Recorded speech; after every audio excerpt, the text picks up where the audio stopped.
তেলাওয়াত শুরু করে দিয়েছে, চারি সাইডে মানুষ দাঁড়িয়ে গেছে তেলাওয়াত শোনার জন্য। জোরে বলেন মারহাবা।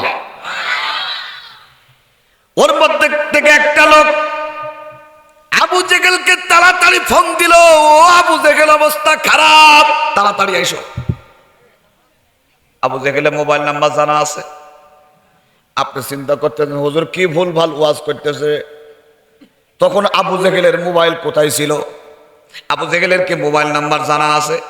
ও ভাই না, আবু জেহেলকে তখন মোবাইল করে ডাকা না হলেও আবু জেহেলকে সরাসরি ডেকে নিয়ে এসে আল্লাহর নবীর কোরআনে মাহফিলে বাধা দিয়েছিল তখন। আর এখন আবু জেহেলের বাচ্চারা পুলিশ ডেকে নিয়ে এসে কোরআনের মাহফিলে বাধা দেওয়ার চেষ্টা করে। ওই একই গ্রুপ, শুধু নাম চেঞ্জ হবে।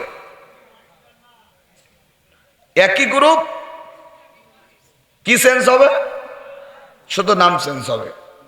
সুতরাং চিন্তা ভাবনা করেন, জীবন থাকা পর্যন্ত কোরআন ছাড়বেন?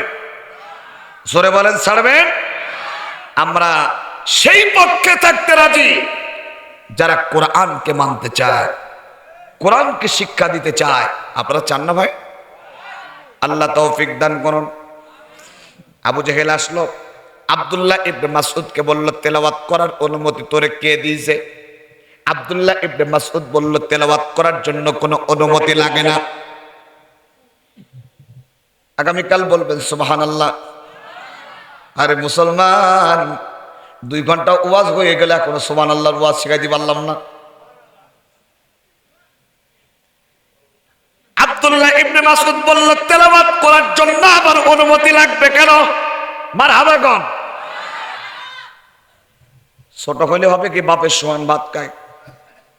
বাংলাদেশে দেখবেন একটা ছোট বক্তা আছে, এই যে কিছুদিন আগে অ্যারেস্ট হয়েছিল, নাম হচ্ছে রফিকুল ইসলাম মাদানী। সে বলল সরকার মানে সরকার যদি কোরআন মানে। আমি ওরকম সরকার মানি না যে সরকার কোরআন মানে না। ছোট হইলে হবে কি বাপের সমান ভাত খায়? তো ছোটদেরকে অবহেলা করবেন না। লক্ষ্য পিতা ঘুমিয়ে আছে সব শিশুদের অন্তরে। আব্দুল্লাহ ইবনে মাসউদ বলল আমি তেলাওয়াত করেছি নবীর অনুমতি নিয়ে। কোন কাফের শয়তানের কথাই কোরআন বন্ধ হবে না। জীবন থাকবে যতক্ষণ কোরআন তেলাওয়াত করবে ততক্ষণ। পারলে ঠেকাও।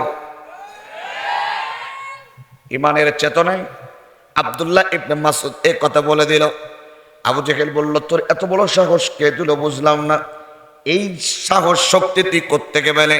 ইমানদার বান্দা আল্লাহর গোলামেরা জবাব দেন, যাদের হৃদয়ে আল্লাহর ভয় যাদের অন্তরের ভিতরে, তারা কখনো মানুষের তৈরি করা আইনের কাছে মাথা নত করে না।